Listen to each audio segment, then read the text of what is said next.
ரொம்ப முக்கியமான ஒரு விஷயம். உஷாரா போலீஸ் கிட்ட போறேன், அங்க போய் இதை பண்றேன் அதை பண்றேன் ஐடியா பண்ணீங்க, அங்க பில் அதிகமாகும், உங்களை தீர்த்துக்குவாங்க. புரியுதா?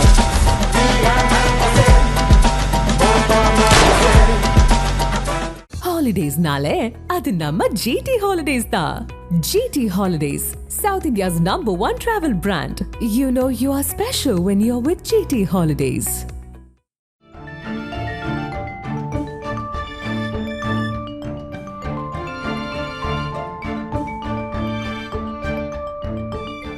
உங்கள் ஜீரண கோளாறுகளுக்கும் வயிற்றெரிச்சலுக்கும் சரியான ஒரு தீர்வு.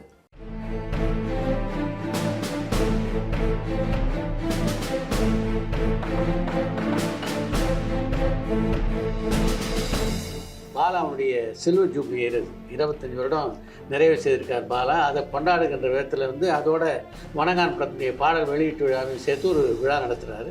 எல்லாருடைய கேள்வி என்னென்னா, சூர்யாவும் விக்ரமும் கலந்துக்குவாங்களா? இப்போ பாலா சாருக்கு நடக்க போகிற ஒரு 25வது வருடம் அப்படின் போது வாழ்த்துக்கள். அதில் முக்கியமாக சார், பாலா சார் பிரச்சனை வரும்போது நான் நடுவில் நின்று அந்த பிரச்சனையை தீர்த்து வச்சு. நயன்தாரா பொறுத்த வரைக்கும் ஆரம்பத்துலேயும் பார்த்தீங்கன்னா அதிகமாக சிக்கல்களில் மாட்டிக்காத ஒரு நடிகை அப்படின்னு தான் சொல்லணும். ஆனால் சமீப காலமாக பார்த்தீங்கன்னா பல கான்ட்ரவர்சிகள். இப்போ நீங்க பார்த்துப்பீங்க அந்த வீடியோலாம், எனக்கே டிஸ்டர்ப் ஆச்சு, என்னடா இப்படி எல்லாம் பேசுறாங்களே இவங்க அப்படின்னு சொல்லிட்டு. லேடி சூப்பர் ஸ்டார் அவர்கள் சூப்பர் ஸ்டாரா இருக்கணும். த்ரிஷா 22 வருடங்கள் சினிமா உலகத்தில் 22 வருஷம் கடந்த பிறகு ஒரு ஹீரோயினா நடிக்கிறாங்கன்னா பெரிய விஷயம். It's miracle sir. எல்லா படங்களையும் அவங்க தான். எல்லாரும் கேட்குற கேள்வி, என்னங்க அப்படியே இருக்கீங்க?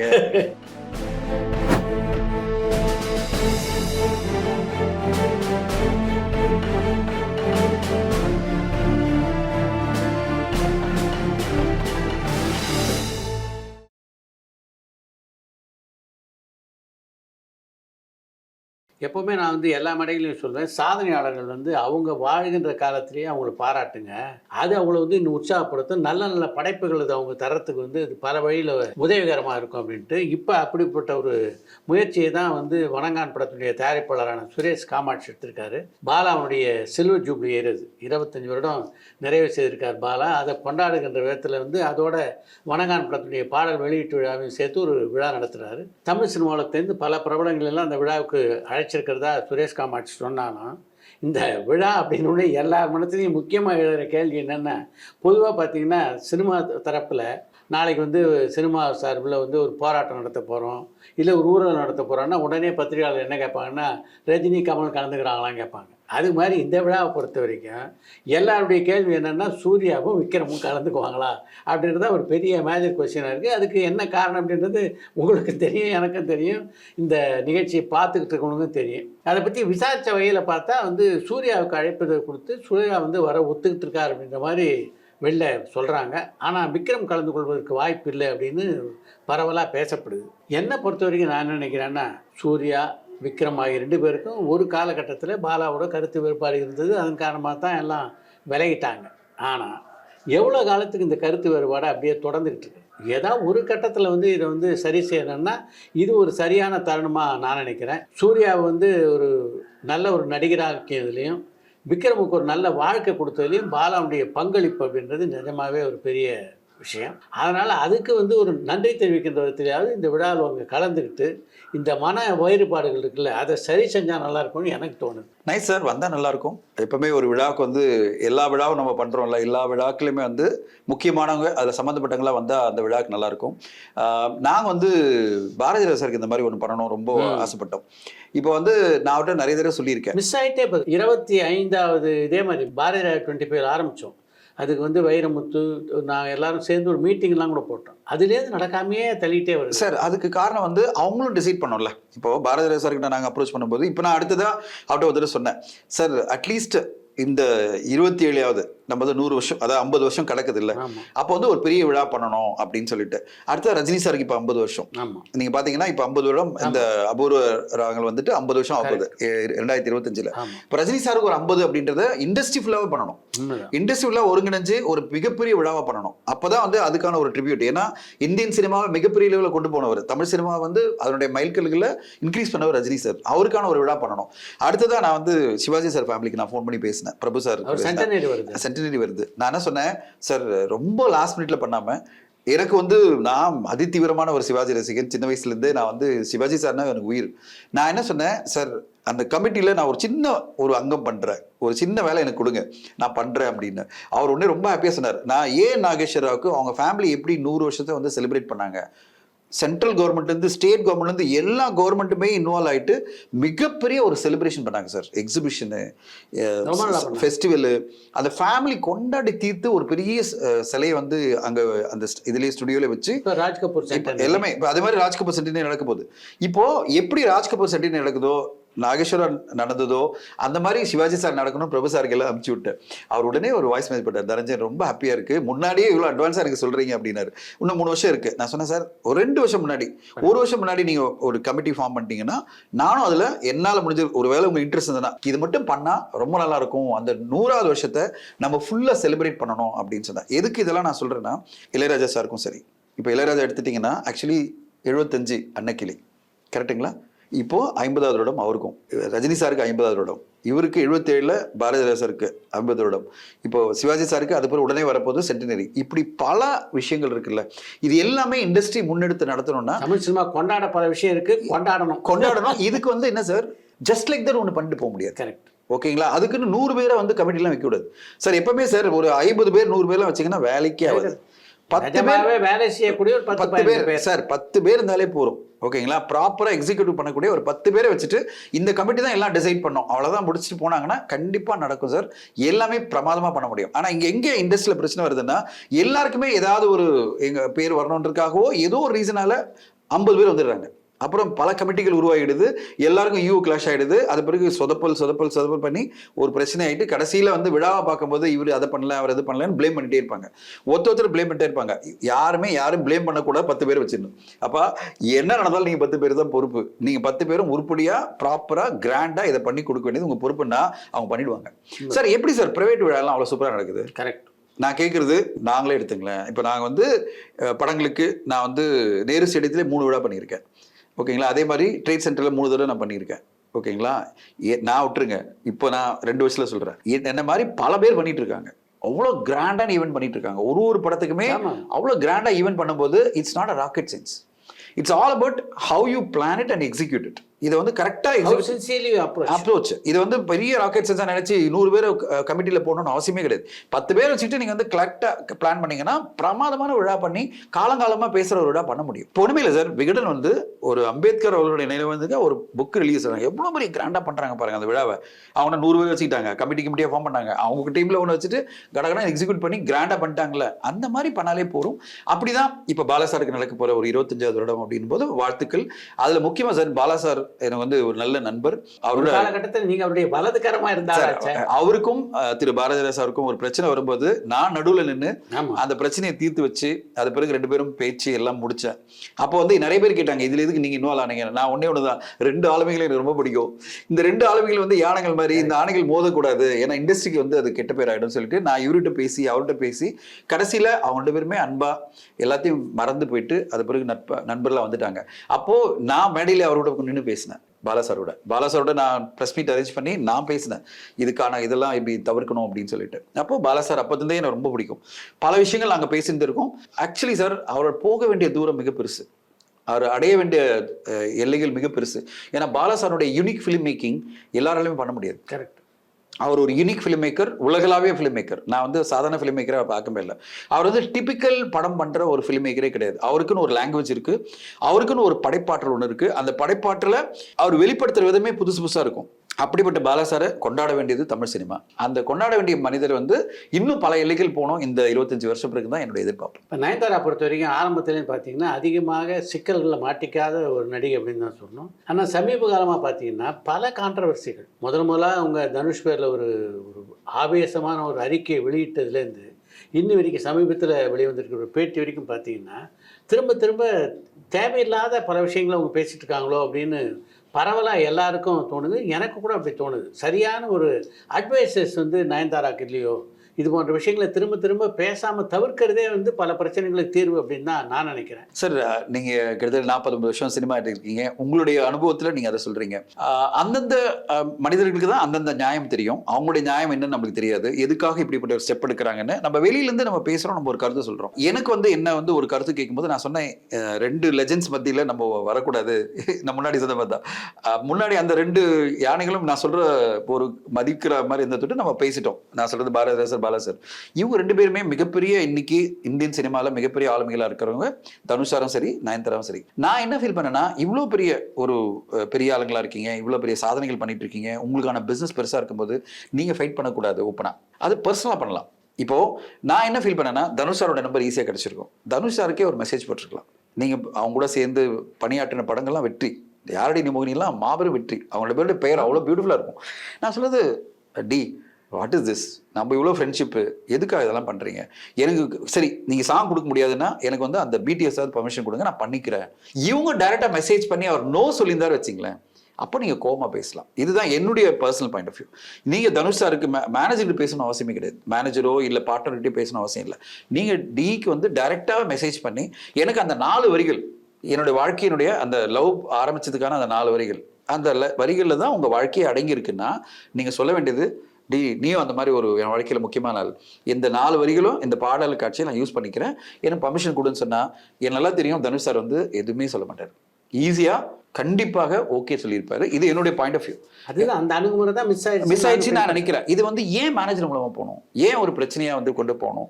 ஸோ நான் தனுஷ் சாரோட இன்வால்வ் பண்ணியிருக்கேன் சார். நான் ஒரு படத்துக்கு வந்து சைன் பண்ணி 2014 சைன் பண்ணி, அப்போ வந்து அவர் ஒரு பெரிய தொகை அட்வான்ஸாக கேட்டார், நாங்கள் கொடுத்துட்டோம். ஜெனரலாக உங்களுக்கு தெரியும், அட்வான்ஸ் கொடுத்த பிறகு திருப்பி வாங்குறதுன்றது ஒரு பெரிய பஞ்சாயத்து நடக்கும். ஏன்னா அது பிறகு அந்த படத்தை நாங்கள் எடுக்க முடியாத ஒரு சுச்சுவேஷன் வந்து சார். அப்போ வரும்போது தனுஷ் சாருக்கு வந்து அப்போ வினோத் வந்து மேனேஜர் இருந்தார். வினோத்க்கு நான் சொன்னேன், நான் தனுஷ் சாரை பார்க்கணும், நீங்கள் வந்து இதுக்கு வந்துருங்க, ஷூட்டிங் வந்துருங்க. அப்போ கேரவனில் மீட் பண்ணார். நான் சொன்னேன், சார் எங்களுக்கு ஒரு சின்ன சிக்கல், எனக்கு இந்த படம் தொடங்குறது கஷ்டமா இருக்கு, எனக்கு அட்வான்ஸ் திருப்பி கொடுங்க அப்படின்னு சொன்னேன். அவர் உண்மையை சொல்ல, என்ன சார் நம்ம பண்ணுறோம் நினைச்சேனே அப்படின்னாரு. இல்லை சார், இது ஒரு பட்ஜெட் எங்களுக்கு ஒத்து வரல, எங்கள் மேனேஜ்மெண்ட்டில் இந்த பட்ஜெட்டுக்கு அவங்க ரெடியாக இல்லை, நீங்கள் இந்த பட்ஜெட் தான் வேணுன்றீங்க. அவர் என்ன சொன்னார், அப்போ 30 கோடியில் ஒரு படத்தை தான் அவர் ரெக்கமெண்ட் பண்ணுறாரு தவிர நாங்கள் 18 கோடியில் தான் எடுக்கணுன்றோம். நான் சொல்றது 11 வருஷம் முன்னாடி. அப்போ 10 வருஷம் முன்னாடி எங்க லெவல் வந்து 18 கோடி மேலே தனுஷ் சார் வச்சு பண்ணுவானான்னு நினைக்கிறோம். அவர் 30 கோடி பட்ஜெட் சொல்லும்போது அவர் இவ்வளோ ப்ரொஃபஷனலாக அணுகுனார் தெரியுமா சார்? 5 நிமிஷம் தான் பேசினாரு, ஜெனரலாக விஷயம்லாம் பேசியிருந்தோம். இந்த விஷயம் வந்த உடனே சொன்னார், சார் நான் ரொம்ப எதிர்பார்த்தேன் நம்ம பண்ண போகிறோம் இந்த படத்தை அப்படின்னாரு. இல்லை சார் முடியல அப்படின்னா. சார் அந்த நேரத்தில் நான் கொடுத்தது 2.5 கோடி ரூபாய், அவ்வளோ பெரிய தொகை சார். அது செலவு பண்ணிட்டாரு. இப்போ செலவுன்னா அவருக்கான ஏதோ ஒரு செலவாயிட்டு இருக்கும், படங்கள் சப்போர்ட் பண்ணியிருக்கலாம், ஏதோ ஒன்று இருக்கலாம். சார் எனக்கு திருப்பி கொடுத்துருங்க அப்படின்னா. அப்படி யோசிச்சாரு, சார் எனக்கு ஒரு 3 இன்ஸ்டால்மெண்ட்ல எனக்கு பர்மிஷன் கொடுக்க முடியுமா அப்படின்னாரு. டன் சார் அப்படின்னா. நான் எங்கள் மேனேஜ்மெண்ட்ல கன்வின்ஸ் பண்ணிக்கிறேன். அடுத்து சொன்னாரு, இன்ட்ரெஸ்ட் நீங்கள் சார்ஜ் பண்ணக்கூடாது, ஏன்னா அக்ரிமெண்ட்ல போட்டிருக்கோம் 10 மினிட் பண்ணால் வட்டி கொடுக்கணும் அப்படின்னு. சார் நான் 10 மினிட் பண்ணல, நீங்க தான் 10 மினிட் பண்ண நினைக்கிறீங்க. எனக்கு ஒரே ஒரு இது, அக்ரிமெண்ட்ல நான் சைன் பண்ணது இன்ட்ரெஸ்ட் கொடுக்கணும்னு இருக்கு, ஆனால் எனக்கு வந்து நீங்க 1 இயர் ஆயிடுச்சு, இந்த 1 இயர்க்கான வட்டியெல்லாம் நீங்க போடக்கூடாதுன்னாரு. நான் சொன்னேன், சார் இதை நான் மேனேஜ்மெண்ட்ல பேசி கன்வின்ஸ் பண்ணிக்கிறேன், டோன்ட் வரி, எனக்கு செக் மட்டும் கொடுத்துருங்க அப்படின்னு. நம்ப மாட்டீங்க சார், நான் நீங்க எனக்கு கன்ஃபார்ம் பண்ணுங்க, நான் செக் கொடுத்துருந்தேன் சார். வித்தின் 1 டேக்குள்ள நான் எம்டி கிட்ட பேசி வட்டியெல்லாம் வாங்கக்கூடாது, நம்ம வந்து 2.5 crore திருப்பி வாங்குறோம், அவர் 3 செக் கொடுக்குறேன்னாரு. 2வது நாள் சார் ஆஃபீஸ்க்கு வாங்கன்னு சொன்னார். நேராக போனேன், செக் ரெடியாக இருந்தது, வினோத் கொடுத்தாரு, சைன் பண்ணி கொடுத்தாரு. உன்னை கையில் கொடுத்துட்டு, sorry sir, I'm gonna miss working with you, but thanks for all the support. அதோட ப்ரொஃபஷனலாக முடிஞ்சு போச்சு. சண்டேயா கம்ப்ளைண்ட் பண்ணமா, பஞ்சாயத்து பண்ணமா, இதை வந்து இஷ்யூ பண்ணமா, எதுவுமே இல்லை. ஏன்னா டிஏ பொறுத்தவரையும் அவர் அவ்வளோ ப்ரொஃபஷனலாக இருக்கார். அவர்கிட்ட இவங்க சிம்பிளா இதை வந்து அணுகி ஒரு வாட்ஸ்அப் மெசேஜ் போட்டு இந்த மாதிரி கேட்டிருந்தாங்க வச்சுங்களேன், என்னை பொறுத்தவரையும் தனுஷ் சார் கண்டிப்பாக அப்ரூவல் கொடுத்துருப்பாரு. உதாரணமாக எஸ்எஸ் வாசனுடைய லைஃப்ல இருந்து ஒரு இன்சிடென்ட்டை கோட் பண்ண நினைக்கிறேன். ஏ நாகேஸ்வராட்ட ஒரு ஃபேவருக்காக ஃபோன் பண்ணுறாங்க எஸ்எஸ் வாசன் ஆஃபீஸ்லேருந்து, பார்க்கணும் எம்டி உங்களை. அவர் வந்து பார்த்துருக்காரு. அவர் பார்த்த உடனே ஏன் நாகேஸ்வரர் கேட்டிருக்காரு, இந்த விஷயத்துக்கு நீங்கள் என்ன பார்க்க வரணுமா, ஒரு ஃபோன் பண்ணியிருந்தீங்கன்னா போதுமே, இல்லை உங்கள் செக்ரட்டரி ஃபோன் பண்ணி சொல்லியிருந்தா நான் அதை சார்ட் அவுட் பண்ணி கொடுத்துருப்பேன். அப்போ எஸ்எஸ் வாசன் சொன்னாரா, எனக்கு ஒரு ஃபேவர் உங்ககிட்ட வேணும் அப்படின் போது நான் யாரையோ வச்சு பேசுறது எப்படி சரியா இருக்கு? கண்டிப்பா நானே வந்து உங்ககிட்ட பேசுறது தானே சரியா இருக்கு. கரெக்ட். என்ன மாதிரியான பண்பு பாருங்க. எஸ்எஸ் வாசன் எவ்வளவு பெரிய ஜெயண்ட். அப்பதான் நாகேஸ்வரா வளர்ந்து வந்துட்டு இருக்க ஒரு நட்சத்திரம். எப்படி அப்ரோச் பண்ணிருக்காரு பாருங்க.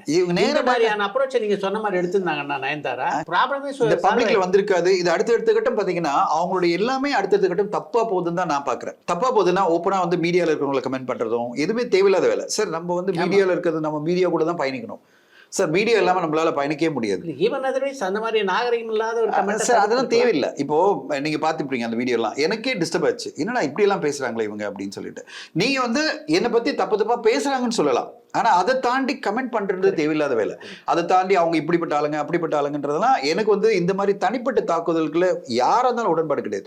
என்ன தனிப்பட்ட தாக்குதல் பண்ணாலும் நான் ஒத்துக்க மாட்டேன், மத்தவங்களும் தனிப்பட்ட தாக்குதல் பண்ணக்கூடாது. என்னோட ஒரே பாலிசி என்னன்னா ஒர்க்கை கமெண்ட் பண்ணுங்க. கரெக்ட். ஓகே, இது சொல்லுங்க. பர்சனல் கேரக்டர்ஸ் பர்சனல் இதுக்குள்ள போகாதீங்க. அது யாரா இருந்தாலும் சரி, மீடியா இருந்தாலும் சரி, சினிமா இருந்தாலும் சரி, அரசியல் இருந்தாலும் சரி, தனிப்பட்ட முறையில நம்ம எல்லாரும் நட்பா இருக்கணும். ஏன்னா உலகம் என்பது மிக சின்னது, இதுல நம்ம வாழ போறது சின்ன பீரியட். இதுல போய் தனிமனித தாக்குதல் தேவையில்லை, வன்மம் தேவையில்லை.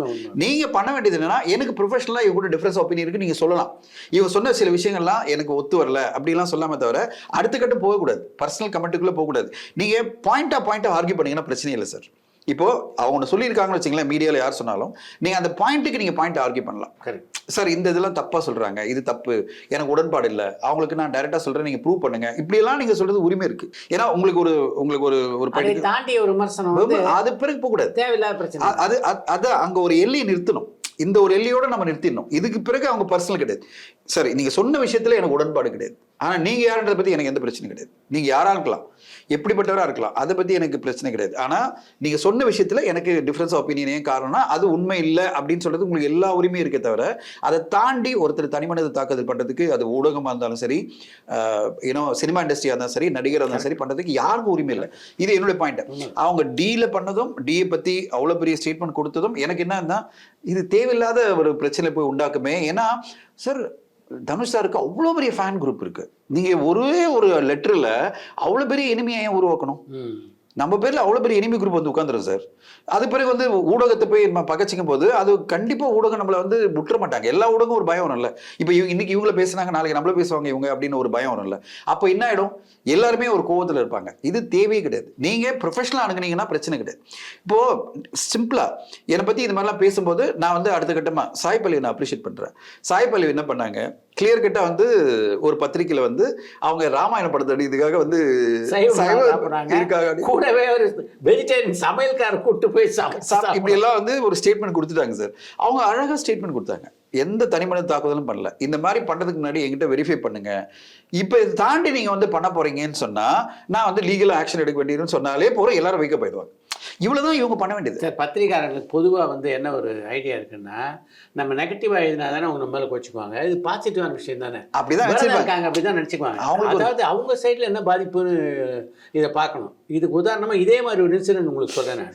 ஜெயலலிதா சினிமாவில் நடிச்சுட்டு இருந்த காலகட்டத்தில் தஞ்சை குஞ்சது பாதம் அப்படின்னு ஒரு ரிப்போர்ட்டர் இருந்தார். அவர் என்ன பண்ணாரு, செவ்வாய்க்கிழமை ஜெயலலிதா சாப்பிட மாட்டாங்க மதியம், அன்னைக்கு பூரா விரதம், இரவு தான் சாப்பிடுவாங்கன்னு ஒரு குறிப்பு எழுதிட்டார். ஏன்னா விரதம் இருக்காங்கன்றதானே இதுக்கு ஒன்றும் ஜெயலலிதா கோச்சிக்க மாட்டாங்க. ஜெயலலிதா மறுநாள் தஞ்சை குஞ்சு பார்த்த செட்டுக்கு கூப்பிட்டாங்க.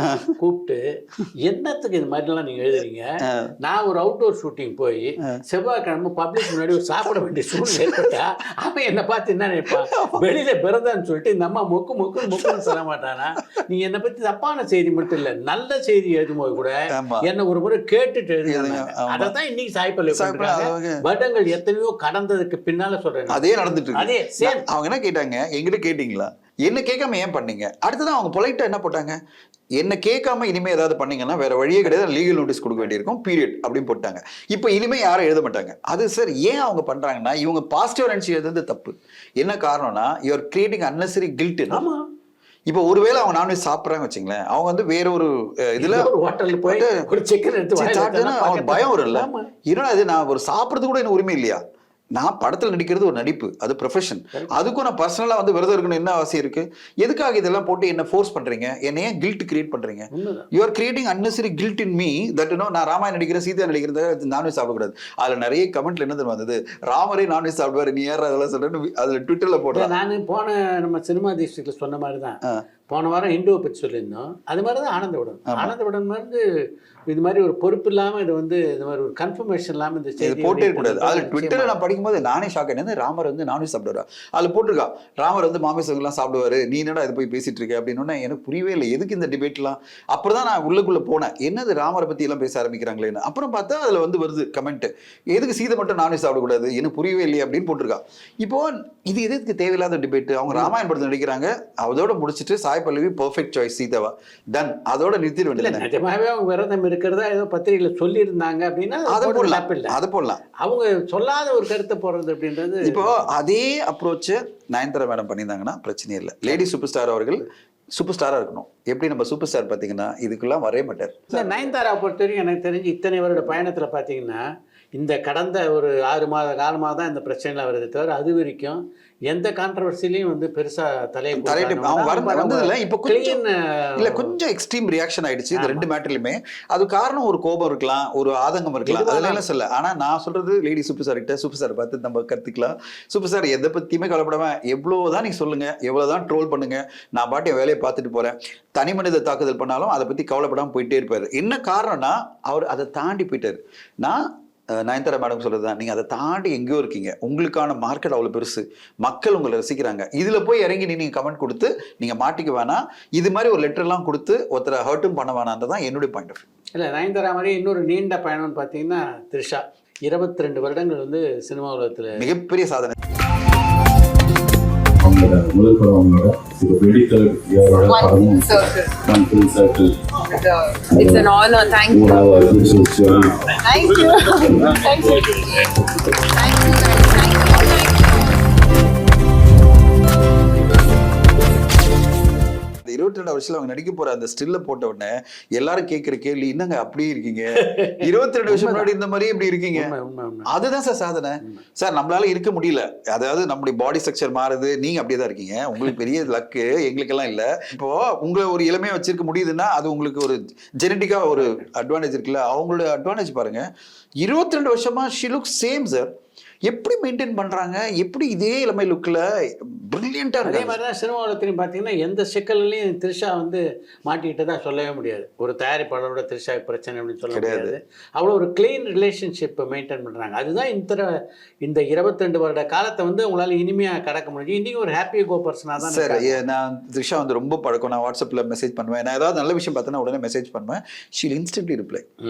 Sheel say that. ஏன்னா அபிநவனம் படத்தை பண்ணோம் சார் 2008 அந்த ஷூட்டிங்ல இருந்து எங்களுக்கு பழக்கம். அது பிறகு நானும் அவங்க சேர்ந்து பல தடவை 2-3 தடவை ட்ரை பண்ணோம். ஒரு 4 வருஷம் முன்னாடி ஒரு கதையை கொண்டு போயிட்டு பயங்கரமா பிச் பண்ணோம். ஏதோ ஒரு ரீசனால அது ஒர்க் அவுட் ஆகல. எங்க என்ன பார்த்தாலும் வந்து ட்ரை பண்றீங்களே தவிர படம் நடக்க மாட்டேங்குது. அதாவது நீங்க வந்து கேட்குறீங்க, கதை ஒன்று சொல்றீங்க, ஆனா அடுத்த கட்டம் போக மாட்டேங்குது அப்படின்னு வந்து கிண்டலா சொல்லுவாங்க. ஆனா அதே அன்பு 2008 நாங்க வந்து அபியும் நானும் பண்ணும்போது என்ன அன்போ இன்னைக்கு வரையும் அதே சார். 16 வருஷம் கடந்த பிறகும் அதே அன்பு, அதே ரெஸ்பெக்ட் சார். நான் இத்தனைக்கும் படமே பண்ணல 16 வருஷத்துல. அபியும் நானும் ஷூட்டிங்ல, நான் ஊட்டியில அங்க வந்து ஷூட்டிங்ல பிரகாஷ் ராஜ் சார், த்ரிஷா, ராதாமோகன் நாங்கெல்லாம் வந்து பல நாட்கள் இருந்தோம். அப்போதான் எனக்கு பழக்கம். அது பிறகு பழக்கமே இல்லை. ஒரு ப்ரொமோஷன் ஒரே யூனிட்ல தான் இருந்தேன். அது பிறகு நான் பழக்கமே இல்லை. அதாவது நான் படமே பண்ணல அவங்க கூட. ஏன்னா நான் ட்ரை பண்ணி நடக்கல. ஆனா இன்னைக்கு வரையும் மரியாதை வச்சிருக்காங்க. அதே மரியாதை எப்போ பார்த்தாலும் அவங்க அம்மாவும் கேட்பாங்க, அவங்களும் கேட்பாங்க, எப்போ அடுத்த படம் என்ன கேட்பாங்க. ஏதாவது ஒரு நல்ல ஒரு விஷயம் தான் நான் மெசேஜ் பண்ணுவேன், உடனே எனக்கு மெசேஜ் பண்ணுவாங்க. அண்ட் ஹாப்பி பர்த்டேன்னா மெசேஜ் போட்டால் உடனே மெசேஜ் பண்ணுவாங்க, எனக்கு ட்விட்டரில் விஷ் பண்ணுவாங்க. சார் இந்த அன்பு தான் சார் த்ரிஷாவை அவ்வளோ உச்சத்தில் கொண்டு போய் வச்சிருக்கு. இன்னைக்கு ஹிந்தி, மலையாளம், தமிழ், தெலுங்கு அப்படின்னு எல்லா இண்டஸ்ட்ரியிலும் டாப் மோஸ்ட் ஸ்டார்ஸ் கூட 22 வருஷம் கடந்த பிறகு ஒரு ஹீரோயினா நடிக்கிறாங்கன்னா பெரிய விஷயம். It's miracle sir. அண்ட் அதே லுக்ல சார், அதை விட பெரிய விஷயம்னா 22 வருஷம் நீங்க எத்தனையோ ஹீரோயினை பார்த்துருப்பீங்க, அவங்க லுக் எப்படி மாறி இருக்கும், அவங்க எப்படிப்பட்ட ஒரு மாற்றத்தில் இருக்காங்கன்னு. ஆனா த்ரிஷா மாறவே இல்லை. அதே பியூட்டிஃபுல்லா, அதே எனர்ஜெட்டிக்கோட, அதே இளமையா, அதை விட முக்கியமா அதே அன்போட, அதே பணியோட எல்லாருக்கிட்டையும் பழகிறதோட தான் இப்போ எல்லா டைரக்டர்ஸுமே எல்லாருமே ப்ரொடியூசர்ஸும் த்ரிஷா போடலாம்ப்பா, நம்மளுக்கு பிரச்சனை இருக்காது, ப்ரொஃபஷனலா படத்தை பண்ணி இத்தனை வருஷத்துக்கு கடந்து எவ்வளவு முக்கியமான படங்கள் நடிச்சிட்டு இருக்காங்க. 8 படம். அதுவும் எல்லா லீட் ஸ்டார் சார். எல்லா படங்களையும் அவங்க தான். இப்போ சூர்யா சார் மட்டும் இல்ல, அஜித் சாருடைய 2 படத்துல இருக்காங்க. அடுத்ததான் எல்லா படமும் இப்போ விஜய் சார் ஆல்ரெடி நடிச்சிட்டாங்க. இப்போ இந்த படத்துல இருப்பாங்கன்னு சொல்றாங்க. தளபதி 16 அவங்க ஒரு கேமியோ பண்ணுவாங்கன்னு சொல்றாங்க. அடுத்து சிரஞ்சீவி சார் எடுத்துங்க, அப்புறம் மோகன்லால் சார் எடுத்துங்க, டொவினோ தாமஸ் கூட நடிச்சு முடிச்சிட்டாங்க.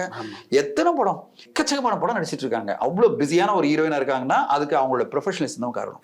She is a professional actors. அதை தாண்டி ஒரு லெவல் மேல போக மாட்டாங்க. அடுத்ததான் நம்ம பேசணும்ல சார், ஏதாவது ஒரு பெரிய சிக்கல் இருந்து வச்சுங்களேன், ஒரு ஸ்டேட்மெண்ட், அவ்வளவுதான். அனாவசியமான இதெல்லாம் கிடையாது. ஒரே ஒரு ஸ்டேட்மெண்ட் விடுவாங்க, இது தேவையில்லாத, இது பண்ணாதீங்க, இது மேல போனீங்கன்னா நான் வந்து போலீஸ்ல போக வேண்டியிருக்கோம், அதோட முடிஞ்சு போச்சு. எல்லாம் நடுவில் ஞாபகம் இருக்குல்ல, ஒரு விஷயம் நடக்கும்போது அந்த நடிகருக்கு எதிராக ஒரு ஸ்டேட்மெண்ட் போட்டு போலீஸ்ல கம்ப்ளைண்ட் கொடுத்துருவோம், அவ்வளவுதான். இது பிறகு என்ன விட்டுரு அப்படின்னாங்க பாரு, எல்லாரும் அப்படியே சைலண்ட் ஆயிட்டாங்க, அம்மா உன் பக்கமே வரல அப்படின்னு. இது போறோம். நம்ம வந்து ரொம்ப போய் ஒருத்தர் கூட சண்டை போடணும்னு அவசியமே கிடையாது. ஒரு எல்லையோட நம்ம சண்டை போட்டா எல்லையோட நம்முடைய ரெப்புடேஷனை ப்ரொடெக்ட் பண்றதுக்கும் நம்முடைய ஆனரை ப்ரொடெக்ட் பண்றதுக்கும் ஒரு எல்லையோட இருந்தா போறோம். இதுக்கு தாண்டி நம்ம வந்து ஒரு என்ன சொல்றது, ஒரு பிளான் பண்ணி அட்டாக் பண்றதோ இல்ல வந்து அடுத்தடுத்த கட்டம் ஒரு என்ன சொல்றது டிஃபரன்ஸ் ஒப்பீனியன் கொண்டு போறதோ நம்மளுக்கு தான் கெடுதலா முடியும். அதுதான் என்னுடைய பாயிண்ட். எல்லாம் எனக்கும் இருக்கு சார், எனக்கும் டிஃபரன்ஸ் ஒப்பீனியன் இருக்கும். ஆனா நான் ஒரு எல்லையை நிறுத்திப்பேன், அது போறோம், அவ்வளவுதான். இது நம்ம சொல்ல வேண்டியது சொல்லியாச்சு. இனிமே வந்து அடுத்த கட்டமா இதை கொண்டு போக வேணாம். அடுத்து வேற நம்ம இல்ல நம்மளுக்கான ஃபோக்கஸ் போயிடும். அடுத்தது ஒரு இரிட்டேஷன் பண்ணிட்டே இருக்கும் எல்லாருக்குமே. மீதி பேருக்கும் வந்து இவருக்கும் தேவையில்லாத வேலை, ஈகோ பிடிச்சி அலையிறாரு அப்படின்னு நம்மள சொல்லிடுவோம். நம்ம ஈகோன்றதை நம்மளுக்குள்ள கண்ட்ரோல் வச்சுக்கிட்டு சொல்ல வேண்டியதை தெளிவா சொல்லிடணும். எனக்கு என்னோட ஆனரும் ரெப்புடேஷனும் முக்கியம், என்ன ஹர்ட் பண்ணாதீங்கன்னு சொல்லிட்டு அதோட போயிட்டே இருக்கணும், கடந்து போயிட்டே இருக்கணும். தவிர அதை வந்து நெக்ஸ்ட் லெவல் கொண்டு போக கூடாதுன்னு தான் என்னோட பாயிண்ட். Okay, thank you. பரபரப்பான சினிமா செய்திகள், நட்சத்திரங்களின் பேட்டிகள், சினிமா வரலாறு ஆகியவற்றை பார்க்கவும் படிக்கவும் உங்களுக்கான இணையதளம் tourantalkies.co.